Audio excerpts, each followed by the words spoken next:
Okay. I don't normally do this, but I would like to start going live on a more regular basis. You're welcome to ask any questions. I would love to share my life with you. I'm a mother. I'm a born again Christian. If you need prayer or any help at all with, if you're new to accepting Jesus, any questions at all, feel free to come to me. I would love to help you and guide you to the best of my ability. If you need prayer requests, let me know. But anyway, I came across this video and I think it is so powerful. And we need to, even when it's uncomfortable, we have to use our voices and we have to stand up for what is right.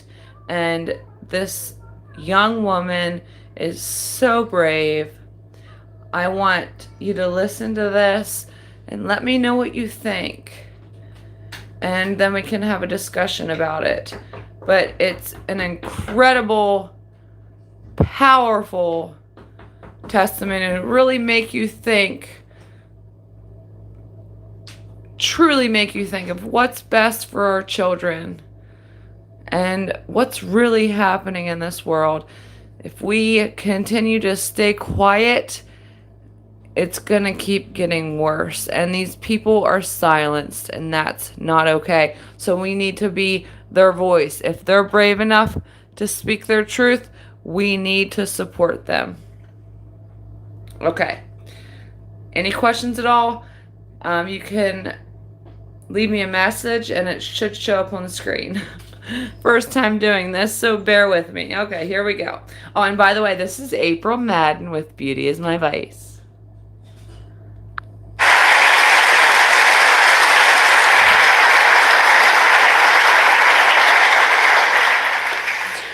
It is amazing to see such a huge turnout for a similar cause.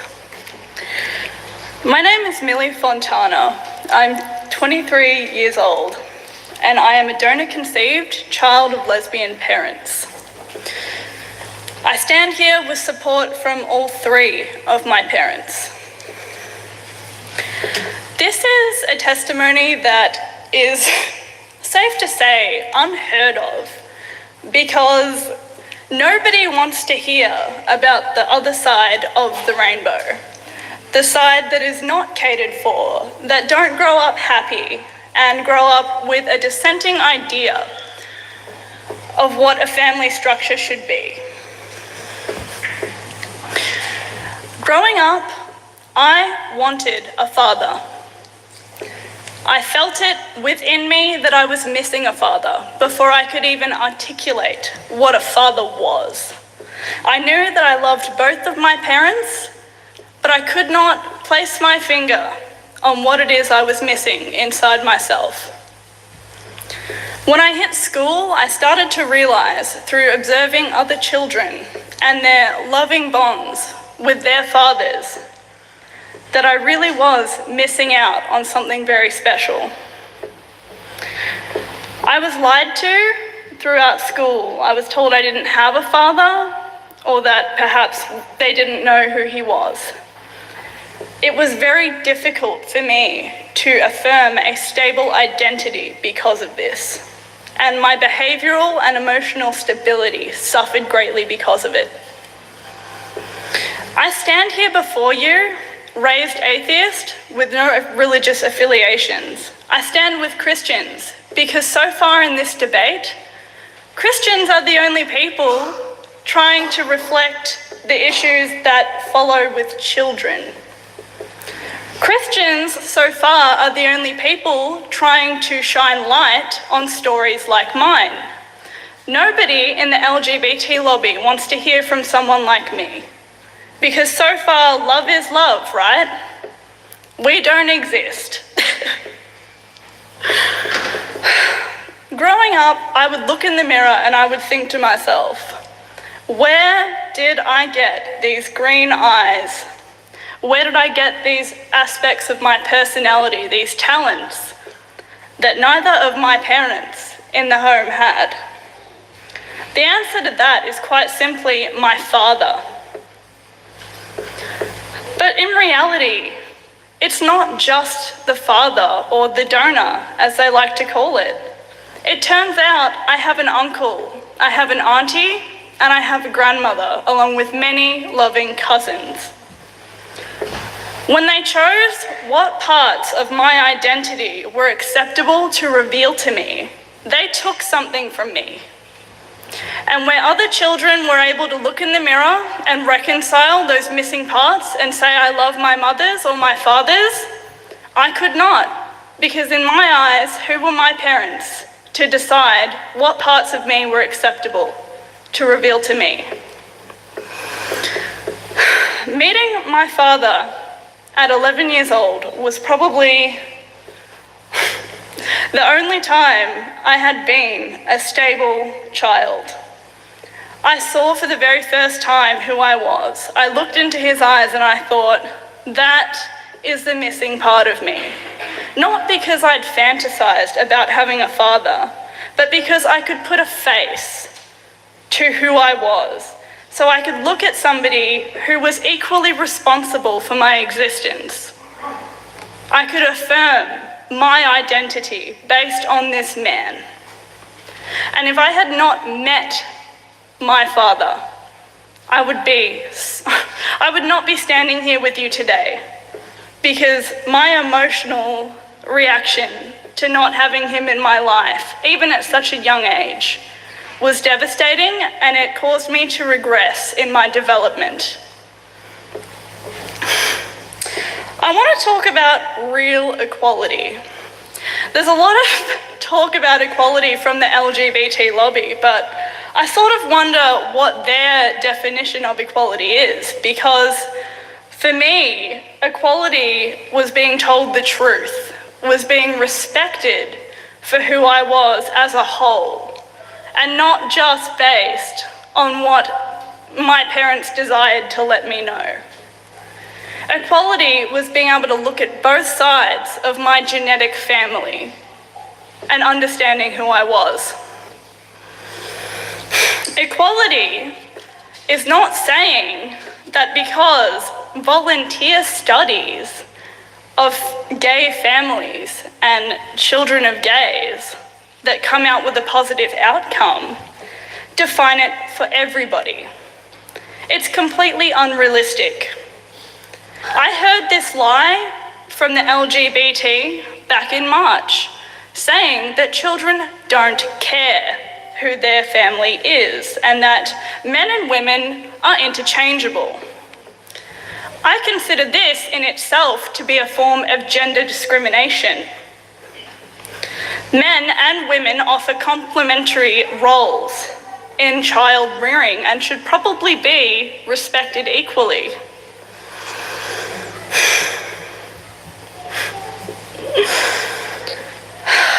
It's funny the way that the gay lobby talks about homophobia.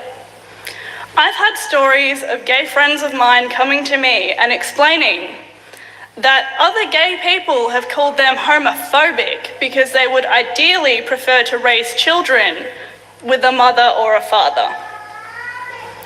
How utterly ridiculous.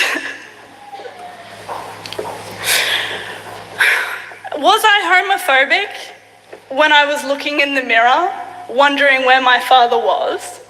Was I homophobic when I looked at both of my loving parents and pleaded with them to tell me who I was? Absolutely not. But I do love all three of my parents equally. Homophobia in itself is really just an aversion to behaviour. It has been, it was there for a reason. We have evolved past that point as a society. But I really, really deeply disagree with equating homophobia to racism.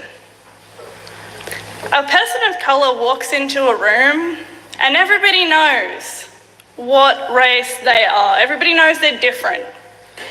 Anybody can walk into a room and nobody has any idea what sexuality they are, because sexuality in itself is fluid. Sexuality is not a reliable form of identity because it changes. It changes due to circumstance or even personal choice. It is not equivalent of racism, and I'm offended by the idea that I am equal to a racist for speaking out about this very topic. Why is our government trying to push an agenda that isn't based on honesty? Because in reality, in any same-sex situation, it takes a third party to produce a child. Always has a third party. So why, as a society, would we try and ignore that as a reality to the situation? I didn't get here based on 2 women. 3 people made the choice to bring me into this world. So why on earth would we try and ignore that? Science is... It's just a quarter, right? But what if Acorns automatically saved that quarter every time you bought coffee for a month? What about a year? 10 years? Wait, what about the change from when you buy food? Every breakfast, brunch, lunch, dinner, and cupcake. What about the change from the movies? The ticket, the popcorn, the parking garage, the gas, the air freshener? What about the change from every single thing you purchase, plus those costs? Is being replaced by adult desire, the way I see it. We see in Canada, people on birth certificates are now legal parents, not biological parents. The birth certificate is changing from a document of history for a child into a document of intent. This is adults saying, I am the one who's going to take care of this child. But what information does that give to the child? It's not realistic. Nobody makes a birth certificate for intent. It's for information. It's for heritage.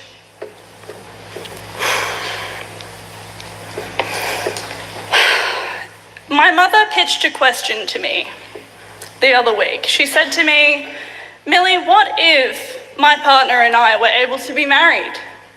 What if we had that stable household environment that everybody else has?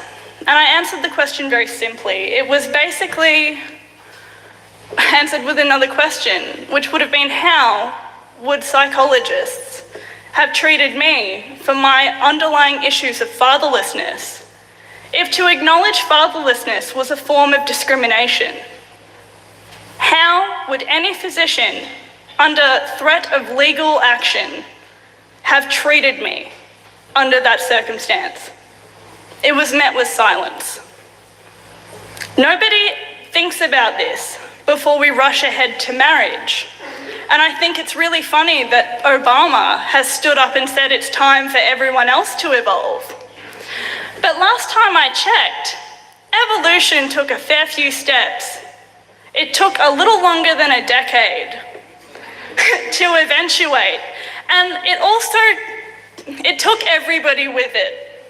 Evolution was not made by one political agenda that is silencing even the other half of the LGBT. This is an extremist minority that are pushing, from my opinion, what seems to be extinction of gender in itself. I don't see gender equality. I see a pitch to get rid of gender altogether.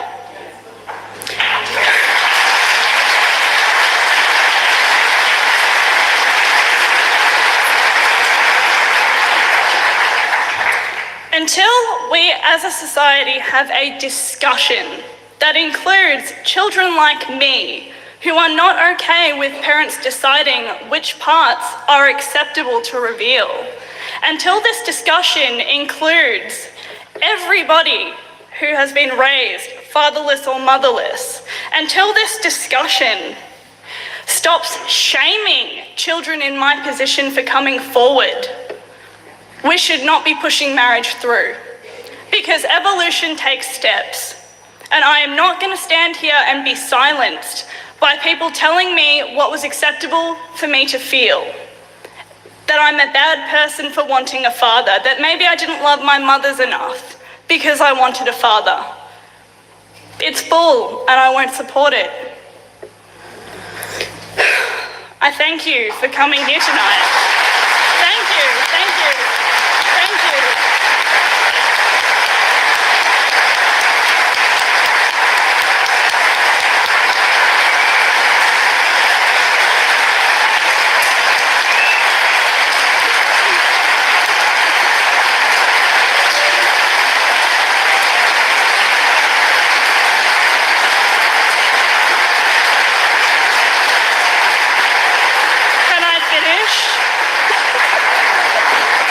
Thank you so much for the standing ovation, but I just want to say that it's really great to see everybody here in support of the same cause, because everybody deserves a voice. And I won't stand here and let people shame Christians or anybody of faith, just based on faith, for standing up for children, because it's ridiculous.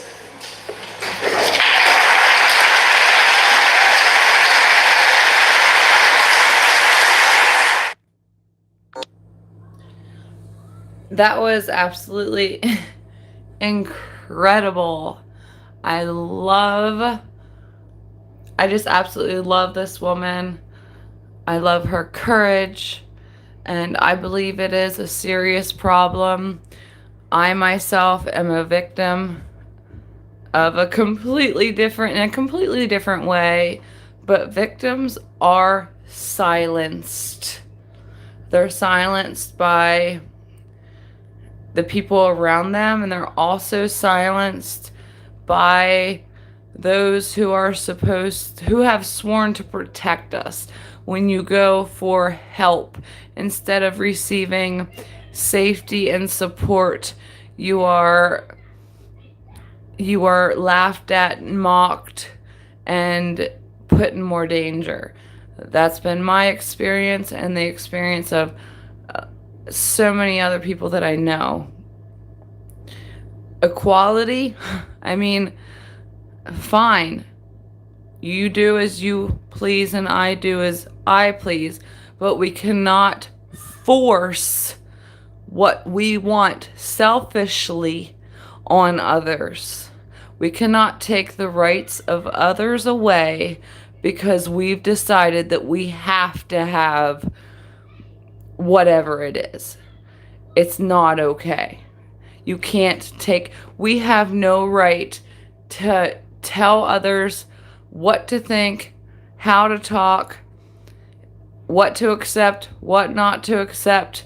Because I'm so special, you have to treat me differently. Because, I'm so special, and if you say something that offends me, then, what's going to break loose. No, that's not how the world works. You cannot demand the world to bow down at your feet and do and serve you. It's ridiculous. Especially, I'm not talking about just this situation. I'm talking about in general. You cannot make others and force others to bend their lives and how they feel around what you not only want but demand from the world. I demand nothing from the world. I respect everyone. But I am not going to force, if somebody wants to insult me, then, shame on them. But, they have every right to do so. Anyway, I love you guys. I would love to know how you feel about this. We need to stand up for people without a voice. We need to pray for people. Victims need all the support they can get. no matter what kind of victim they are. They need prayer, they need supporters, and they need somebody who has enough strength to stand up and say, I support you. And that is wrong. Whatever it is that's going on, I agree with you, and that's wrong. Because if we can all come together and do this, we can make a difference. But people are so afraid of saying the wrong thing, nothing's ever going to change. Everybody's just, okay, well, it's not my problem. No, it is your problem, because it's going to affect your children, your grandchildren, and you if you don't stand up now. Anyway, I love you guys. First time little live chat thing. And now you're reading my text.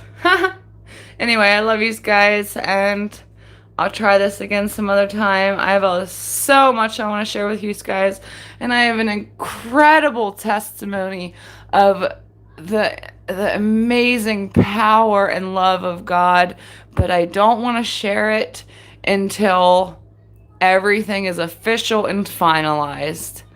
And I want to start lives where people come on and we pray together, because I do intercessory prayer. So if you need some prayer, you know where to go. All right, love you guys. Talk soon. Bye.